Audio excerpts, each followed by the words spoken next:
Sixx Sense with Nikki Sixx.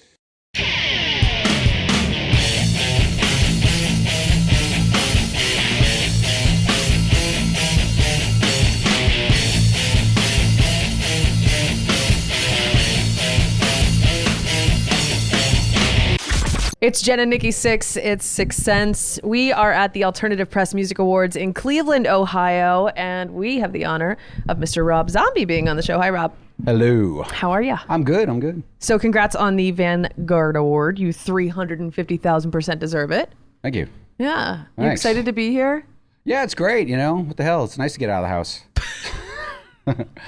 I went into your rehearsal. Well, I stood in like the doorway and a cop came up to me and he was like, "You cannot be in here." You look suspicious. Move along. I was like, "What? I want to see it." But anyway, you have high security in there. Yeah, I get that. He's not with me. I find it fascinating that you tend to walk away from your completed projects. So you'll walk away from an album after you finish it because you want to do something with a movie. You want to wait on touring, because you're filming something. Yeah. Is that the way you've always been? Well, I mean, not always, because there wasn't always other projects to walk away to. But for the most part, I finish something and I just move on to the next thing because it's done. I've never been someone who's big on going back and remixing something or refutzing around with something. I don't care. It's done. It's over. So when do you listen to the completed album? Well, when we're mixing and it's finished, I'll listen to it a bunch of times to make sure I like it and that there's nothing we should fix. And then very rarely do I ever listen to it after that. Usually to learn the songs so we can play them on tour. But after that, I mean, sometimes I noticed this in Argentina actually last time we were there, strangely enough, because the crowd sings so loud. And they were singing the chorus to one of our songs. And I realized they were singing it correctly. And I was singing it weird because I hadn't listened to the record in like 15 years. And I was like, oh yeah, they're actually singing the right rhythm of that chorus, not me. Because I get, whatever. That's incredible. It happens. So what about movies? Do you go back and watch your movies ever? Not really. Every once in a while, like there was a screening. The movies have gotten really popular around the world. So when we were in Paris, we did a screening of Devil's Rejects. And that was the first time I had, or in Australia, I don't know, somewhere. And that was the first time I had seen it in maybe almost 10 years. So it was kind of cool, because when it's fresh, it's so new, and all I do is see the mistakes or I see the problems that I had. And as the years go by, you kind of forget that stuff, and you can kind of relax and watch it. I know the new record's completed. Yes. But you said you wanted a visual component to come along with it. By that, do you mean music videos, a movie, going with the album? Yeah, what do you one mean or by the that? other. I'm not sure what yet. Either music videos, tons of videos, or a movie or something. But at this point, I mean, look, I don't give a crap about selling records. It's a waste of everyone's time. All I need is a visual component to get online. So to just throw music out there, it's a complete waste. I know no one's going to buy it. It doesn't matter to me. I'm not going to stress over it. I don't even think about it. But I want to have cool visuals that can exist with the music because I've found that those are the songs that people remember. So it could be anything for you. Yeah, I mean, as soon as if you put out a song that doesn't have any kind of video or visual component, it gets forgotten. It just does.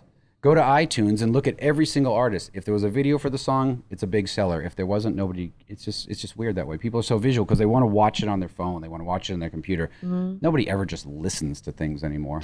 Except, your grandmother or something. But Poor grandma. Tell me about the movie 31. Well, 31 is finished. I'm in the post-production phase. I was editing up until a few days ago. But we put the editing room on hiatus because I came here to do this. And then on Monday, I fly to Europe to start a tour. So I'll get back to that in about 3 weeks or so. It's literally you bouncing around from project to project. It literally is, yes. And so for somehow you stay focused when you're in the moment with each project. Do you think about, your album while you're making a movie ever? Is there a time where they cross over? Actually, it's funny because I'll be working on the movie and say John 5, my guitar player, will text me, "This new album's so fucking rad." And I'll go, "John, I forgot we even made a record." It's just not in my mind because I'm so in the moment of what I'm doing. So yeah, once I'm on tour, I won't think about the movie. I'll just deal with the tour and stuff. So Gotten better at that over the years. So there's no editing or no, like, maybe you forgot something and left it out and wanted to throw it in. I just think this is so fascinating for some reason. Well, I mean, it probably is, but I'll get back to it. it. While I'm on tour, I'll just deal with that and focus on that when I get back from the tour and get back in the editing room. Then it's nice. What I've found this year, what I've been doing is, with the record especially, why I think it's one of our best records, if maybe not our best record, is we worked on it for a couple weeks and then we left for a couple months, went on tour. We came back, we worked on it for a couple more weeks, left. So we did it over a really long period of time. So you could live with it, and you could go, okay, that song actually does suck, or that's real. That song's too long, or we could change that intro. Whereas a lot of times, the way records were used, we'd always go, you just run in the studio and blast it out in 6 weeks, right? And then you're done, right? And then you listen back to it and go like, boy, that last track really is a sucky song. Why did we put it on the record? But like by having a year to sort of deal with it, you can really, make it lean. Take off all the garbage. Same thing with the movie. I'll edit it for a while and live with it until I get to the point where I can't think of anything else to do with it. Yeah. And then I'll leave and go on tour and come back and you see it with fresh eyes and you go, oh, that whole intro thing doesn't work. I could fix that or something. So it's kind of good. Do you find yourself grabbing influence from both of those for the either or? Yeah, probably. The music plays a big part in my movies because it's always been such a big part in my life that I know I do, but sometimes I don't know how each influences the other, basically, is what I'm saying. No Rest for the Wicked, because you're doing Raised Eyebrows right after this, right? Well, probably not right after, but because I'll be touring. After 31 comes out, well, the movie may come out actually at the same time as the next record, so then we'll hit the road, do that. Well, there's your visual component. Yeah, but it's not. They're two different things. I know, right? It should be. But I try to keep everything separate. That's why I never put my music in movies. Yeah. What continues to be your goal on stage? To keep it, my goal on stage is to keep it good, because I always have this fear of overstaying your welcome. So as soon as I feel like it's not good anymore, I'll just stop. Because I see enough bands that I thought were like once the greatest band ever, and I watch them now, and I'm like, why? Why do you want to make me hate you?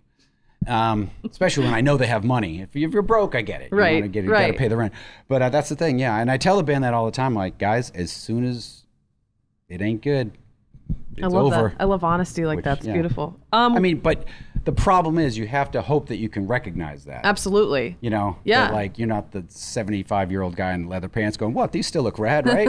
You got to hope that you can recognize when it's over. What about a line of toys? Well, I've had toys in the past. Todd McFarlane had made like Rob Zombie action figures back, that's actually a while ago, back in the late 90s. And I actually have a new line of figures coming based on the movies. You do have some. Yeah, coming. Because what a great question. That just started recently. That. There's been action figures from all the movies, especially Halloween, that had a lot. Yeah. Devil's Rejects, but today is actually the 10th anniversary of Devil's Rejects coming out, and they want to do yet another new line of toys for that. Really? They just keep selling like crazy, Well, they're pretty awesome. What about like video games, possibly? I've always tried to go down the video game route, and it's never really worked out just because the development time on a video game is so long, right? Yeah. That they really don't want to do things that they don't see as a complete home run. Because I get it, because you spend 2 years developing something, by the time it comes out, and go, great, I'm glad we really spent $10 million developing the Waterworld video game, So that's the problem. They'd go with more like proven product. So that's why it's never happened, or that's my reasoning anyway. Would you do some kind of a horror situated video game later on? I would do something. I myself am not a video game guy. I don't play video games.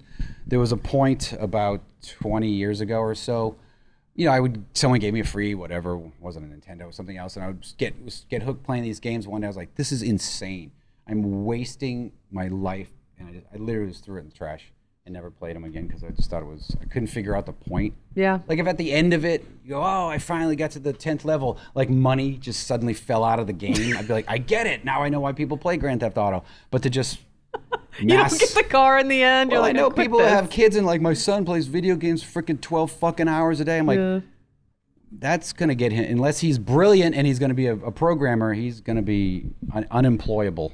Soon, so I hope you like him living in your basement for the rest of your life. He's not leaving. Yeah, he's not going anywhere. Well, congratulations again on the award, and thanks so much for stopping by the show. You got it. Nikki Sixx and Jenn on the Sixx Sense.